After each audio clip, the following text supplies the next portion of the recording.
Hi అండి. Welcome to Rani's kitchen. ఈరోజు మన కిచెన్లో మంచి బిర్యానీ రెసిపీ ఒకటి ప్రిపేర్ చేసుకుందాం. అది కూడా పనీర్ తోటి.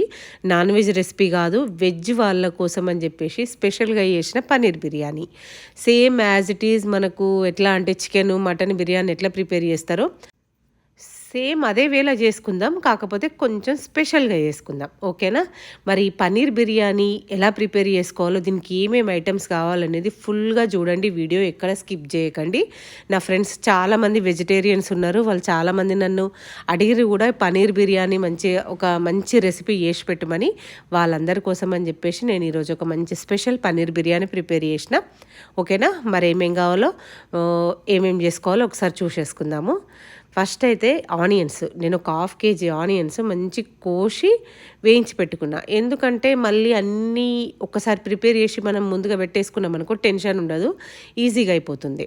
చూసారా, మంచి ఇట్లా రెడ్ కలర్లో వేయించుకోవాలి. ఇట్లా వేయించుకున్నాక మనము ఒక గంట సేపు చల్లారబెట్టుకుంటే క్రిస్పీగా అయిపోతాయి. అవి పక్కకు పెట్టుకుందాము. పనీర్ కూడా నేను 200 గ్రామ్స్ తీసుకున్నా. నేను హాఫ్ కేజీ రైస్ వేసుకుంటున్నా, దానికి 200 గ్రామ్స్ పన్నీర్ తీసుకున్నా. అవి కూడా క్యూబ్స్ కట్ చేసి పక్క పెట్టుకుందాము. టమాటోస్, ఈ సైజు టమాటోలను నేను 4 టమాటోలను మంచిగా ఈ వెజిటేబుల్ కటర్ ఉంటుంది చూసినావా, ఆ వెజిటేబుల్ కటర్లో నేను దాన్ని కట్ చేసి పెట్టేసుకున్నా. చూసారా, చిన్న చిన్న పీసెస్ చేసుకున్నా అన్నట్టు. ఎందుకంటే దీంట్లో అయితే మనకు జ్యూస్ ఎక్కువ వస్తుంది, మంచిగా తొందరగా ఉడికిపోతుంది. ఓకే, మీరు ఒకవేళ కొంచెం ఎక్కువ చేసుకోవాలనుకుంటే క్వాంటిటీని డబల్ చేసుకుంటే సరిపోతుంది. ఓకేనా? ఇప్పుడు నేను కొంచెం పుదీనాకు తీసుకున్నా, జస్ట్ ఒక హాఫ్ కట్ట పుదీనాకు, కొత్తిమీర, ఒక 4-5 పచ్చిమిరపకాయలు అన్నీ మంచిగా నీట్గా కట్ చేసి క్లీన్ చేసి పెట్టేసుకోవాలి ఫస్టే.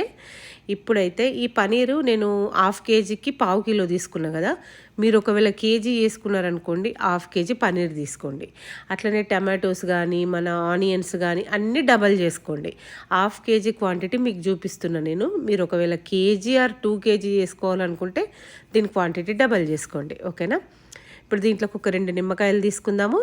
తర్వాత పెరుగు, దీని కూడా ఒక 2 టేబుల్ స్పూన్ల పెరుగు అయితే సరిపోతుంది మనకు. ఇవన్నీ ప్రిపేర్ చేసి పక్కన పెట్టుకున్నాం కదా, నెక్స్ట్ ప్రాసెస్కి వెళ్ళిపోదాము. ఫస్ట్ అయితే మనం కర్రీ ప్రిపేర్ చేసుకుందాం, పన్నీర్ కర్రీ. ఓకే, దానికోసం ఫస్ట్ ఒక పెద్ద బౌల్ పెట్టుకుందాం. మనం బిర్యానీ చేయడానికి ఏదైతే బౌల్ తీసుకోవాలనుకుంటున్నామో అదే గిన్నె పెట్టేసుకొని అందులోనే మనం మొత్తం ప్రాసెస్ చేసేసుకోవాలి. ఓకేనా? ఇప్పుడు దీంట్లో మనం ఫస్ట్ అయితే ఆయిల్ యాడ్ చేసుకుందాం. మనము ఆనియన్స్ వేయించిన ఆయిల్ ఉంటుంది కదా, అదే నూనె వేసుకున్న నేను 3 టేబుల్ స్పూన్ల ఆయిల్ అయితే సరిపోతుంది. ఆయిల్ వేసుకున్నాం కదా, కొంచెం వేడైనాక ఫస్ట్ కొంచెం పసుపు వేసుకుందాం.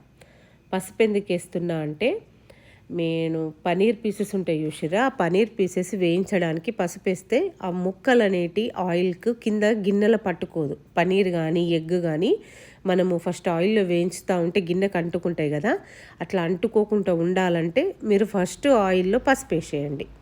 పసుపు వేసి ఇట్లా వేయించుకున్నారనుకో, చూసిరా గిన్నెకు కూడా అంటుకోలేదు ఒక్క పీస్ కూడా. బాగా కూడా ఫ్రై చేయొద్దు, జస్ట్ నార్మల్ కలర్ వస్తే సరిపోతుంది. ఈ కలర్ వస్తే సరిపోతుంది. ఇవి తీసేసి అయితే మనం పక్కకు పెట్టుకుందాం. ఇప్పుడు అదే ఆయిల్లో మనం కట్ చేసి పెట్టుకున్న 3 పచ్చిమిరపకాయలు వేసుకుందాం. ఒకటేమో వాటర్లో మనం బియ్యంలో వేసుకుందాము. దాంట్లోనే కొంచెం పుదీనా, కొంచెం జీలకర్ర వేసి మంచిగా వేయించుకోవాలి. ఒక 2 మినిట్స్ వేయించుకుంటే సరిపోతుంది.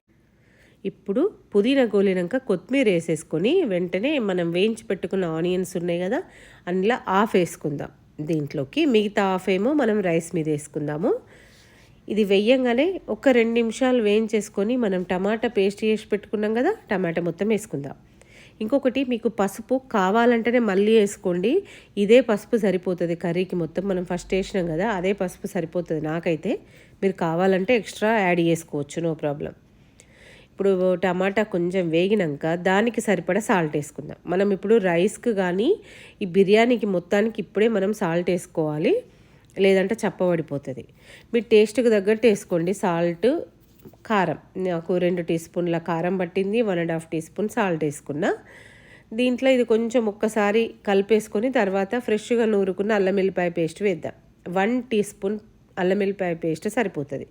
కొంచెం పచ్చివాసన పోయే వరకు వేయించుకొని దాన్ని మనం ఆయిల్ వేరేదాకా ఉంచుకోవాలి. జస్ట్ ఒక 2 మినిట్స్ అయితే మనకు ఆయిల్ వేరిపోతుంది. చూసిరా ఆయిల్ వేరింది కదా. ఇప్పుడు దీంట్లో నెయ్యి వేసుకుందాం. నెయ్యి మీ చాయిస్.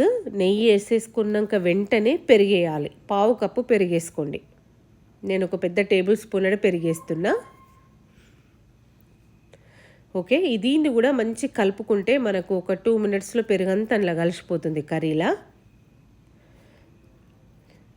ఇప్పుడు ఈ పెరుగు కర్రీలో కలిసిపోయిన తర్వాత మనం గరం మసాలా యాడ్ చేసుకోవాలి. మీరు ఫస్టే ఏ గరం మసాలా వేసుకోకండి, మొత్తం పౌడర్ వేసి పెట్టుకున్నది వేసుకుంటే సరిపోతుంది. ఇప్పుడు ఈ గరం మసాలా వేసుకున్న తర్వాత 2 నిమ్మకాయలు ఉన్నాయి కదా, ఆ రసం తీసి పెట్టిన నిమ్మరసం వేసేసుకొని దాన్ని ఒక్కసారి కలుపుకోవాలి. జస్ట్ ఒక 2 మినిట్స్ మనకు అదంతా నిమ్మరసం అలా కలిసిపోయే వరకు కలుపుకొని ఇప్పుడు ధనియాల పొడి వేసుకుందాం. లాస్ట్ అండ్ ఫైనల్ ధనియాల పొడి వేసేసుకొని ఒకసారి కలుపుకొని ఇప్పుడు కొంచెం కొత్తిమీర వేసుకొని మనము దీన్ని కూడా కలిపేసుకొని ఆయిల్ వేరాలి. ఆయిల్ మొత్తం పైకి రావాలి.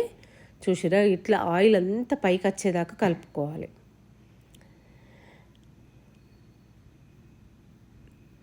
ఓకేనా, ఇప్పుడు మన ఆయిల్ అంతా పైకి వచ్చింది కదా, దీంట్లో మనం వేయించి పెట్టుకున్న పనీర్ పీసెస్ అన్నీ వేసుకుందాం. ఇప్పుడు ఒక 5 మినిట్స్ మనము కర్రీ కలుపుకుంటే సరిపోతుంది స్టవ్ మీద ఉంచితే. ఎందుకంటే ఎక్కువసేపు కూడా పనీరు మనము కలిపినామనుకో చితికిపోతుంది. అందుకే ఒక 5 మినిట్స్ హై ఫ్లేమ్ మీదనే పెట్టేసి కలుపుతూ ఉండండి, మసాలా కొంచెం పట్టడానికి అంతే. ఓకే, ఇప్పుడు మనం లాస్ట్కి కర్రీ అయిపోయింది కదా, దీన్ని బంద్ చేసి పక్కన పెట్టుకొని రైస్ ప్రాసెస్ చేసుకుందాము. రైస్ అంటే అందరికీ తెలుసు కదా, బిర్యానీ రైస్కు వాటర్ ఎట్లా పోసి ఎట్లా పెట్టాలో దాదాపు అందరం మనం ఇళ్ళలో బిర్యానీ చేస్తూనే ఉంటాం కదా. సేమ్ అట్లనే నేను కూడా 1/2 కేజీ రైస్ కడిగేసుకొని దానికి డబల్ వాటర్ వేసుకున్నా, కొంచెం సాల్ట్, మిరపకాయలు, కొంచెం పుదీనా, కొంచెం కొత్తిమీర, మళ్ళీ గరం మసాలా, టోటల్ మనం బిర్యానీలో వేసే గరం మసాలాలన్నీ వేసేసుకున్నా. ఇప్పుడు దీన్ని మనం మంచిగా ఉడకబెట్టేసుకుందాం. అల్లం వెల్లిపాయ పేస్ట్ కూడా వేసుకొని మంచిగా ఉడకిచ్చేసుకుందాం. ఓకే, ఇది ఉడికేటప్పుడు ఒక చిన్న నిమ్మకాయ ముక్కేసిండ్రు అనుకోండి అన్నం, ఎందుకంటే ఇది మనము పలుకుగా దించాం కదా, మొత్తం ఉడికినాక దమ్ పెట్టుకుంటాం కాబట్టి అన్నం ఒకదానికొకటి అతుక్కోకుండా మెత్తబడకుండా ఉంటుంది అంతే. ఓకే, మన అన్నం దాదాపు ఉడికిపోయింది. దీన్ని తీసి వడగట్టేసుకొని పక్కకు పెట్టుకొని మిగతా ప్రాసెస్ చేసుకుందాము. ఇప్పుడు పనీర్లో కర్రీని నేను మొత్తం గిన్నెలో ఉంచకుండా సగం తీసి పక్కన పెట్టుకున్నా. ఎందుకు అంటే మన పనీర్ పీసెస్ అన్నీ అడుక్కుండి మెత్తబడిపోయి చితికిపోతాయి మనం స్పూన్ తోటి తీసినప్పుడు. అందుకే దీన్ని లేయర్స్ లాగా పెట్టుకుందాం. ఆల్రెడీ అన్నం మొత్తం ఉడికింది కాబట్టి మనకు వేరే స్పెషల్గా బాగాసేపు ఉడకబెట్టాల్సిన అవసరం లేదు కదా, అందుకే లేయర్స్ చేసుకుందాం. కొంచెం పనీర్ కర్రీ పక్కన పెట్టుకొని ఫస్ట్ అయితే కొంచెం రైస్ దాని మీద స్ప్రెడ్ చేసేసుకోవాలి. తర్వాత మన నెక్స్ట్ తీసి పెట్టుకున్న పన్నీర్ కర్రీ ఉంది కదా, అది కూడా మొత్తం పెట్టేసుకుంటే సరిపోతుంది. ఎందుకంటే నేను చేస్తున్న రైస్ జస్ట్ 2 మట్టుకే వండుతున్నా ఈరోజు, అందుకే కర్రీ రైస్ కూడా తక్కువ ఉంది, కర్రీ కూడా కొంచెం తక్కువ ఉంటుంది. ఇప్పుడు దీనిపైన మనం కొంచెం పుదీనా, కొత్తిమీర, ఫ్రైడ్ ఆనియన్స్ అన్నీ వేసేసుకోవాలి. ఫ్రైడ్ ఆనియన్స్ ఎంత ఎక్కువ ఉంటే అంత టేస్ట్ ఉంటుంది మన పన్నీర్ బిర్యానీలో. మీరు కావాలనుకుంటే కాజు వేసుకోండి, లేకపోతే స్కిప్ చేసేయండి, ఇంపార్టెంట్ అని ఏం కాదు. ఇప్పుడు నెక్స్ట్ మనం మిగిలిన అన్నం అంతా వేసి స్ప్రెడ్ చేసుకుందాం. టోటల్గా మనము వేసుకున్న అన్నం అంతా మంచిగా స్ప్రెడ్ చేసేసుకుంటే, వేడిగా ఉన్నప్పుడే మంచిగా మొత్తం స్ప్రెడ్ చేసేసుకున్నాం అనుకో, ఆ ఫ్లేవర్స్ కూడా రైస్కి మంచిగా పట్టిపోతాయి. ఇప్పుడు మిగిలిన ఆనియన్స్, కొంచెము మనకు కొత్తిమీర, పుదీనా అన్నీ మొత్తం స్ప్రెడ్ చేసుకుందాం. నార్మల్ బిర్యానీకి వేసుకుంటాం కదా, అట్లనే మొత్తం వేసేసుకుంటే సరిపోతుంది. ఓకే, దీంట్లోనే మళ్ళీ కొన్ని కాజులు వేసుకుంటున్నా.